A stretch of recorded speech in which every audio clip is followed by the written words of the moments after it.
তাই না? আর আমি অনুরোধ করবো যত পক্ষের তারা প্লেয়ারের টুটার খেলাটা শিখানো যে সবচেয়ে বড়, তোমরা থেকে যে তারা শিখতে পারে সেই পজিশনে খেলবা, যাতে সত্যি আছে বিধে আকর্ষণমূলক কিন্তু আক্রমণ করবা না। এটা আমি তোমরা কাছে জোর অনুরোধ, খেলা সুন্দর হোক আমি এটা কামনা করি। আর রেফারির সিদ্ধান্তে যেটা সিদ্ধান্ত হবে এটা চূড়ান্ত সিদ্ধান্ত। মানে আমরা আসি সাইডে, যদি এর থেকে কোনো ঝামেলা হয় আসি, এটা আমরা সমাধান করবো, যাতে কোনো উশৃঙ্খলপনা কইরা ঝগড়া সৃষ্টি না হয়। আবার আমরা এবং বন্ধুত্বটা এবং আপন যাতে ভিন্ন না হয়, এরকম ধরনের যাতে না হয়, এটা বলে আমি বক্তব্য শেষ করছি।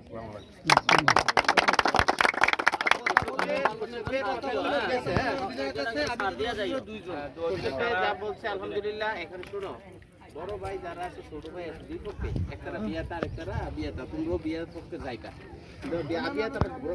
একটু গরম বেশি, ঠিক আছে, কিন্তু বড় যারা আছো তারা একটু মাইনা নিও আর কি, কিন্তু তোমরা বেয়াদবি করো না। আর একটা জিনিস, আমি তো খেলোয়াড়, আমি গেলাম রেফারি না। তো আমি আজকে বাঁশি বাজাবো, আমারও ভুল ত্রুটি হতে পারে, কিন্তু আমার সিদ্ধান্ত যেটা হবে এটা।